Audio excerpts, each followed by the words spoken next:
अस्सलाम वालेकुम स्टूडेंट, कैसे हैं आप सब? उम्मीद करता हूं कि आप बिल्कुल ठीक ठाक होंगे। फ्रेंड, आज का ये जो लेक्चर है इसमें हम न्यूमेरिकल बेस्ड क्वेश्चन सॉल्व करेंगे। सबसे पहले तो देखेंगे कि पीएच या पीओएच कॉन्सेप्ट क्या है, थोड़ा सा रिकॉल करेंगे और उसके बाद हमने प्रॉब्लम नंबर 10.3 डिस्कस करनी है आज के लेक्चर। तो स्टूडेंट, जैसे मैंने आपसे कहा कि आज का ये जो लेक्चर है इसमें हमने सबसे पहले अपना पीओएच का कॉन्सेप्ट और पीओएच का पीएच और पीओएच का जो कॉन्सेप्ट है उसको रिकॉल करना है। देखिए, आप पढ़कर आ चुके हैं।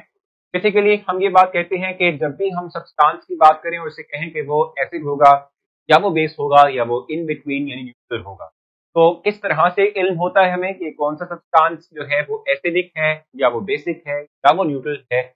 हम पीएच या उसकी पीओएच वैल्यू निकालते हैं और उसके थ्रू हम बताते हैं कि कोई एक सब्सटेंस यानी कंपाउंड जो है एसिडिक है या वो बेसिक है या वो न्यूट्रल। तो पीएच क्या होती है?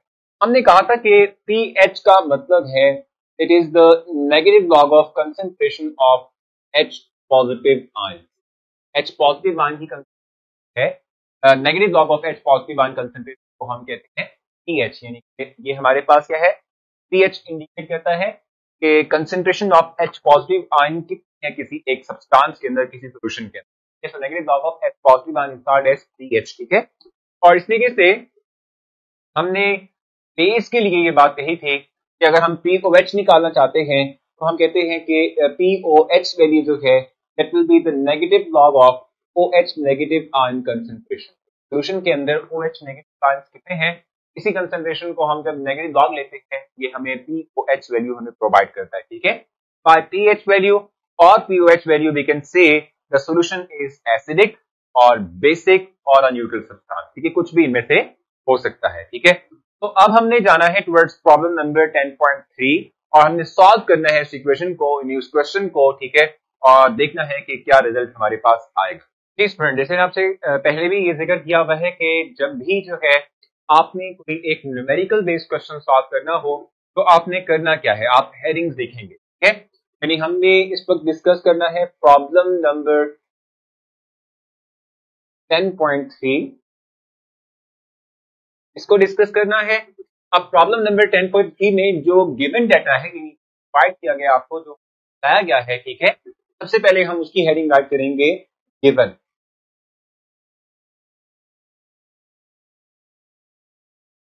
वो चीजें हम राइट करेंगे जो हमें प्रोवाइडेड हैं, जो हमें दी गई हैं स्टेटमेंट के अंदर। और गिवन क्या है भाई, concentration of KOH solution. Concentration of KOH solution. तो KOH सॉल्यूशन की कंसंट्रेशन कितनी है? 0.001 मोलर। ये है KOH की 0.001 मोलर, ये हमारे पास कंसंट्रेशन है किसकी? KOH की, ठीक है। अब हमें क्या डिमांड की गई है हमसे? हमसे जो डिमांड की गई है इसके लिए हम हेडिंग राइट करेंगे फाइंड।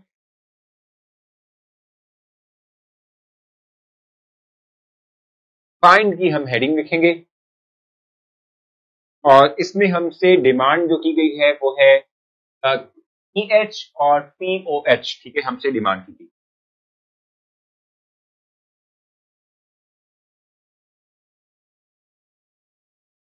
ठीक हो गया।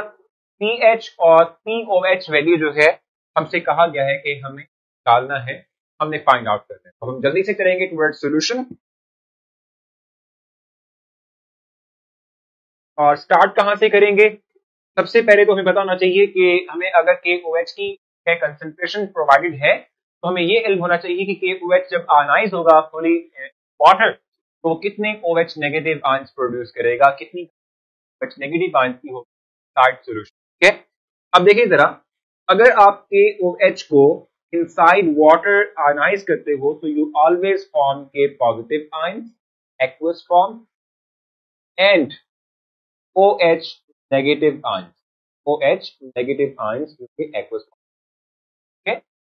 क्या होगा? KOH को आप तोड़ते हो यानी ब्रेक करते हो, उसको आप आयनाइज करते हो इनसाइड वाटर और उसके थ्रू के पॉजिटिव आयंस बनते हैं और OH नेगेटिव आयंस जो हैं उनकी फॉर्मेशन होती है, ठीक है। OH नेगेटिव आयंस जो हैं उनकी फॉर्मेशन होगी, ठीक हो गया।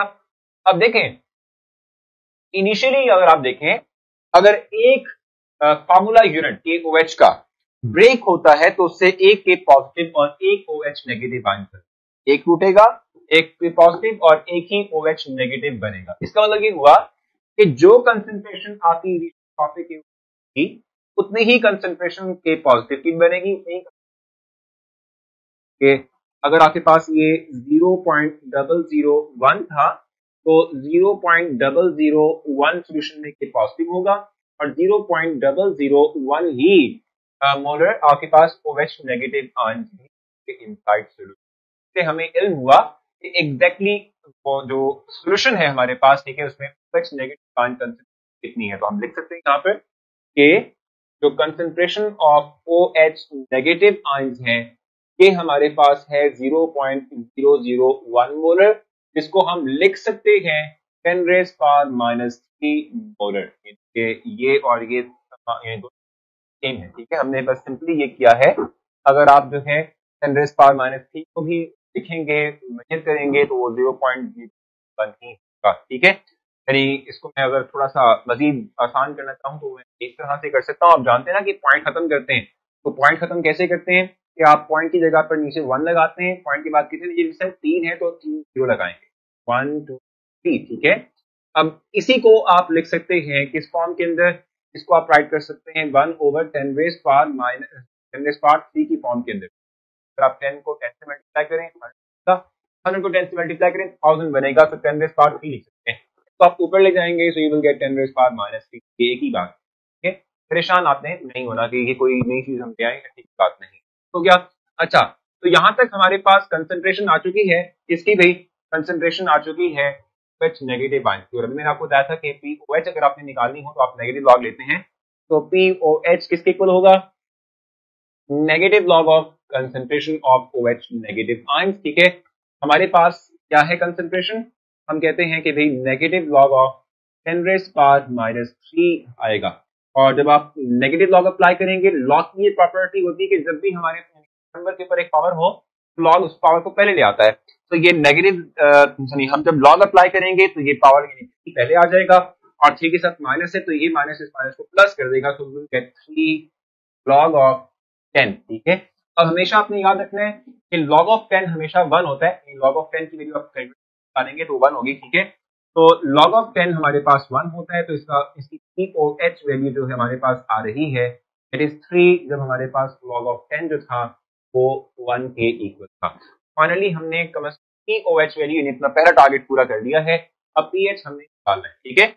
आपको याद है कि जब आपने यही pH जो है आपने पढ़ा था, ठीक है, तो उस वक्त आपने ये बात पढ़ी थी कि pH प्लस POH जो है it is always equal to 14, ठीक है। अब pH निकालना चाहते हैं, POH की वैल्यू पता है तो 14 से माइनस कर दें, so pH will be equals to 14 minus 3, तो pH इक्वल्स टू 11 हमारे पास आ जाएगी, ठीक है। तो फाइनली आपके दोनों दिन जो रिक्वायरमेंट्स थी वो पूरी हो चुकी है, आप POH भी निकाल चुके हो और pH भी कैलकुलेट कर चुके हो, यही आपने करना था। तो होपफुली आपको ये न्यूमेरिकल समझ आया होगा। अपना बहुत सारा ख्याल रखें, कोई प्रॉब्लम रही हो तो आप मुझसे मैसेज के थ्रू मैं आपको जरूर रिस्पॉन्स दूंगा। नेक्स्ट सेशन मुलाकात होती है, तब तक